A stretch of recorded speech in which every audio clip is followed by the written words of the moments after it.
Hey guys, in this video I'm going to show you how I got the V12 right here into my BMW E30.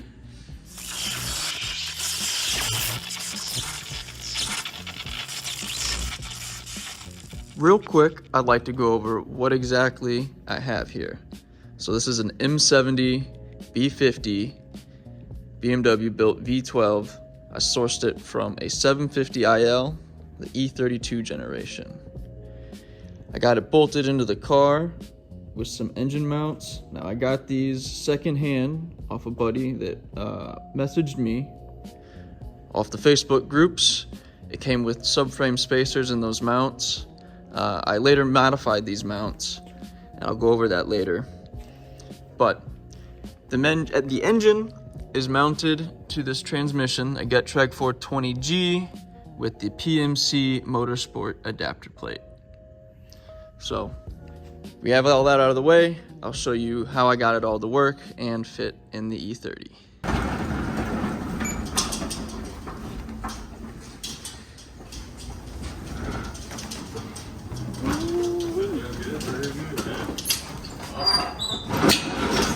Under all of this beautiful wrapping is the 6-speed manual transmission. It is the 420G Getrag 6-speed that is also in the E46 M3, E39 M5, and the 540s, like the E39 era. So this came from an E39 540. And we also got, well here, I'm gonna unwrap it and I'll show you what I got.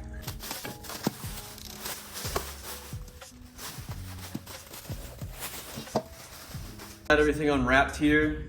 The main breadwinner here is this transmission. What's cool about this package that I got was it was the full manual conversion swap, kit. So it came from the E39 540. What's great about that is I get the drive shaft, which I will probably for sure need at least this front half to mate with the transmission. Now I got this, I don't know if it's gonna work for our situation, but it's an extra hydraulic fluid reservoir, so this would be for my clutch and brake booster. I know it's gonna be a tight fit. Maybe this fits, maybe not, but it'll be nice to have. Also included was all my shift linkages. Same scenario, will it fit? Probably not, but I'll have some reference points and some things that I can modify or just use, like I said, as a reference point. Lastly, I actually also got the pedal box here. I don't think I'm gonna need it, but if I do, it'll be nice to have. Check this out. So this is the adapter plate, which is a really big part of the build, which allows me to move forward. This is what's gonna allow me to put that 6-speed, the 420G, to the M70 V12. Once those are mated up together, I can move forward with our test fit and actually getting it into the E30. Just real quick, kind of a quick view of it. It'll bolt up to the transmission like this, roughly. And then if we go look at the back of the engine, I can't quite put it up on there because it's on the stand. But you'll be able to see, roughly goes like this.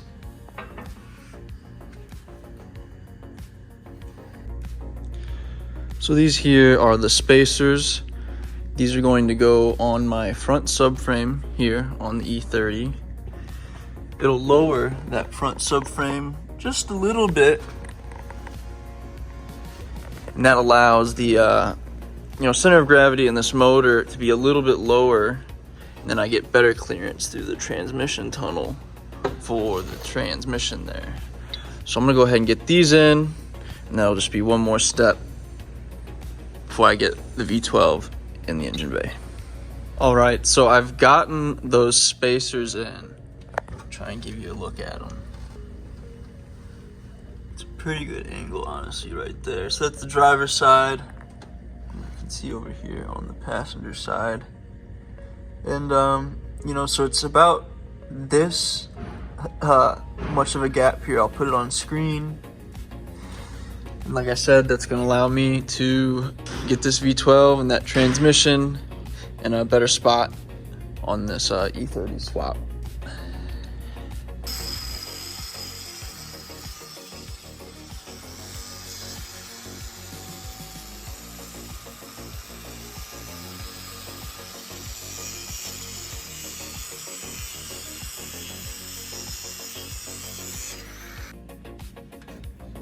You can see here on this driver's side engine mount where I had to remove some of the material to make clearance for this indentation on the oil pan. So that's why I cut it up there. All right, so I've got this adapter plate down here. Unfortunately, it did not come with instructions, so I just kind of have to figure out all the hardware. But ultimately, what we found out are that these the countersink bolts are going to be the ones that bolt the plate to my block, and then these regular kind of Allen head style right here are going to be what I use to bolt my transmission to the adapter plate. So we're going to go ahead and do that.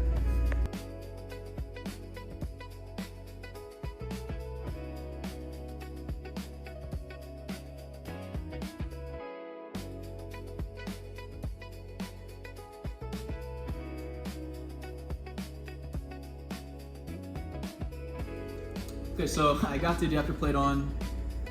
It took a little bit of love in adapting.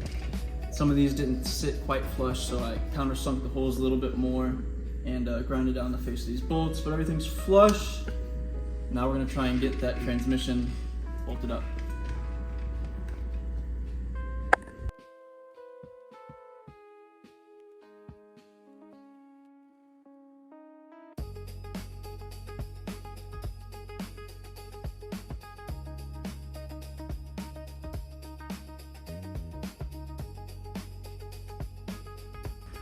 All right, so you can see now I have the transmission and the plate on the engine, all one unit.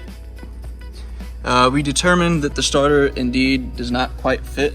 We're gonna have to notch the transmission. You can see it right there. We're gonna have to get rid of that. But the unit is together, and with the help of some swell fellas, we're gonna get it in that car right there. Let's do it.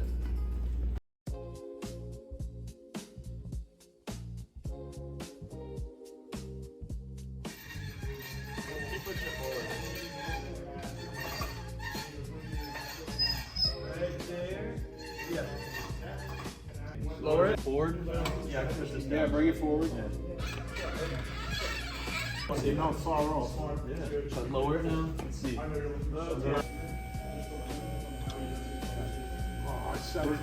getting a little close. We're getting a little bit of clearance. Insulation at this point. Yeah. This is the easiest way to do it. This is definitely a hack. Should I jam it forward? Yes. Sweet. You are so close. Keep bringing it down. Yeah, about 4 inches past this. Does the whole pump have to come off, or the? Yeah, I'd say this and the alternator. Yeah.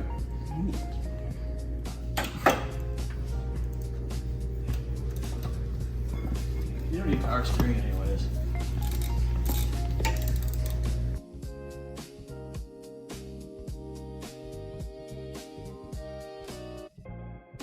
How you make it fit. Big ass hammer.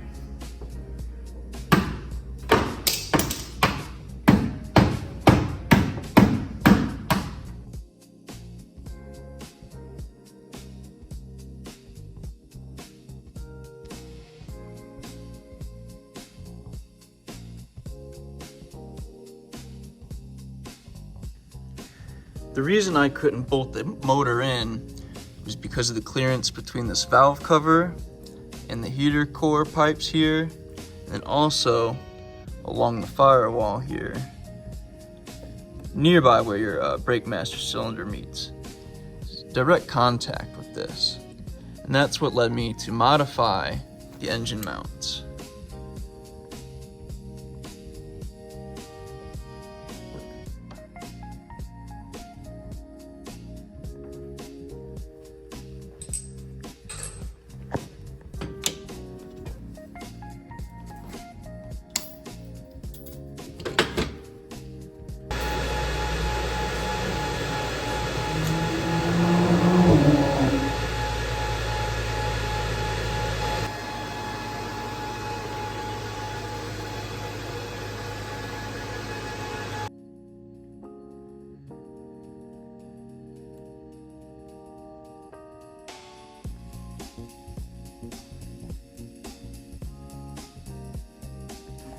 So this is my second attempt, sort of getting this V12 in here.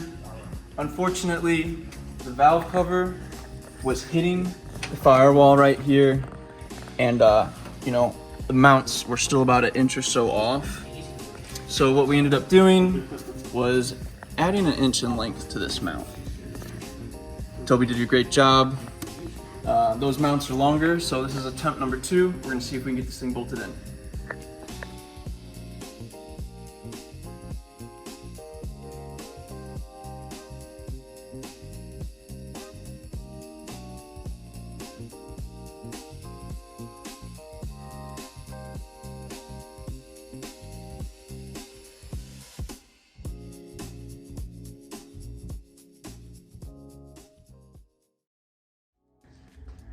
All right guys, so real quick, I'm gonna show you this V12 from the bottom side, how I've got it fitted up. You can see where I have the subframe spacer there, and you can see this custom mount. But overall, it's in here. It is in here. We have it on the, well, I'll show you from the top side, but I have room to bring it back if need be. And I actually have plenty of, well not plenty, but decent amount of room between the firewall right now. We got the 420G transmission. And yeah, I mean, it's in here. We'll show you more from the top. Here it is from the top side. What I was saying is, out of these 3 slots, I have it as far forward in reference to the car right now, so I'll have room to slide this further back towards the firewall. But you can see with the room that I have to work with right now, you know, you can tell that it's definitely gonna be tight with those heater core hoses and all that, and everything up front, obviously. But the V12 is in. Very exciting. So now I can figure out everything else, like exhaust manifolds, getting the starter installed, cooling, ABS relocation, and a million other things. But this is a huge milestone. We've proved that it fits, it's in here, and I'm super pumped, so. Thanks for watching this video, guys. Go ahead and subscribe so you can watch this progress. Pretty soon, I'm gonna be working on getting the rest of the exhaust and all the rest of the engine bay goodies figured out, and maybe fitting up the wide body kit. Thanks for checking it out.